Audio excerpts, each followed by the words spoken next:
Man, it was just a terrible thing, the worst thing I've ever seen in my life. I can't stop shaking. It was the most horrific thing I've ever seen in my life. First at 4 people are fighting for their lives after a driver lost control of his car and plowed through a Via bus stop. Eyewitnesses describe it as a chaotic scene.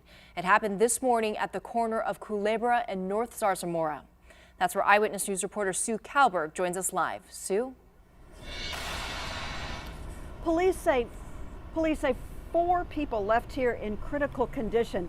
2 of them went to the hospital with non-life-threatening injuries. Now, some of the witnesses here say that these were just completely innocent folks. They were sitting here at the bus stop, minding their own business, waiting for the bus, and what happened next was horrible. The witnesses all say this small white sedan blew through the intersection. They tell police the driver was speeding. He crashed here. He created a chaotic tragedy.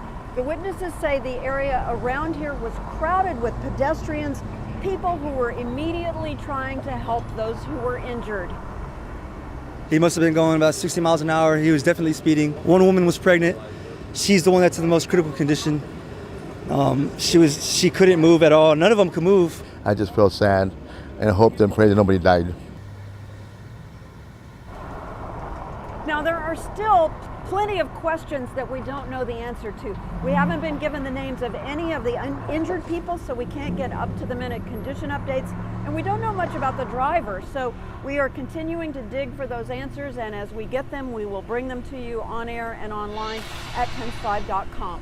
Live in West San Antonio, Sue Calberg, KENS 5 Eyewitness News.